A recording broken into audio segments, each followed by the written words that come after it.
मराठा आरक्षण को लेकर राज्य में बड़ी घमासान चल रही है। मराठा आरक्षण आंदोलन नेता मनोज जरांगे पाटिल ने एक शांति रैली का आयोजन किया गया था। आज सोलापुर में हजारों की संख्या में मराठा समाज के लोग छत्रपति शिवाजी महाराज चौक पर एकत्र जमा हुए। यहाँ पर आपको दिखाई दे रहा है छत्रपति शिवाजी महाराज चौक में, जहाँ पर मराठा समाज के समुदाय के लोग एकत्र होकर शांति रैली में सहभागी हो रहे हैं।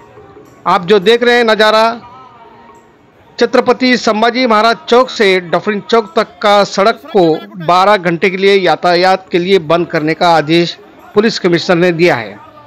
इस रैली में सोलापुर शहर के अलावा कोल्हापुर, बीड़, उस्मानाबाद जिले से हजारों की संख्या में लोग यहां पर जमा हो चुके हैं।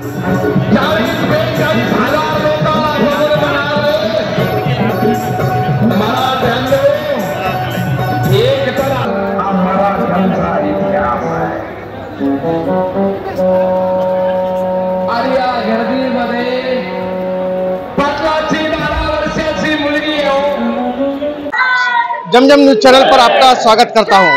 फिलहाल मैं अभी सोलापुर शहर के छत्रपति शिवाजी चौक में रुका हूं।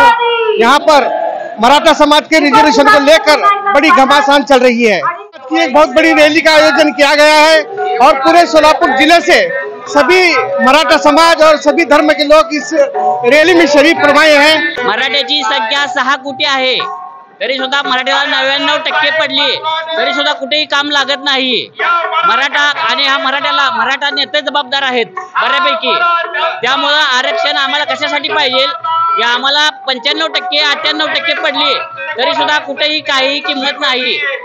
आरक्षण कशासाठी पाहिजे? मराठीचे आमदार खासदार आहे की नाही, तोडी जायची आहे, सत्ता मराठ्यांची आहे, सत्ता मराठ्यांची आहे, पण हे आमच्या जीवावर सत्ता आहे, सत्ता आमच्या जीवावर आहे। सत्ता जरी मराठ्यांची असली तरी मराठ्यांच्या मुलांकडे दुर्लक्ष झालेलं आहे, मराठा समाजाकडे दुर्लक्ष झालेलं आहे, त्यामुळे मराठा समाज वंचित आहे। 80% मराठा हा सध्या भयभीत आहे। 99% मराठ्याला नोकऱ्या नाहीत। कुठून आला आपण? मंगळवेढा पंढरपूरजवळून आले। तुमचा निशाणा कोणावर आहे? कुणावर विश्वास ठेवू शकता? आमचा कुणावरती आमचा कुठल्याही पक्षावर विश्वास नाही। न्याय मिळावा ही आमची भावना आहे आणि आमचा पक्ष एकच, जरांगे दादा, एक मराठा, एक मराठा। आमचा फक्त विश्वास आहे जरांगे पाटलावर, बाकी कुठल्याही नेत्यावर नाही, मुख्यमंत्र्यावर नाही। इतके दिवस हे कार्यक्रम, उपोषण, रॅली वगैरे आयोजन करायला लागले, सरकार काय ऐकत नाही? ऐकलंच पाहिजे। सरकार चाल ढकल करत आहे, आज न उद्या सरकारला ऐकावं लागेल।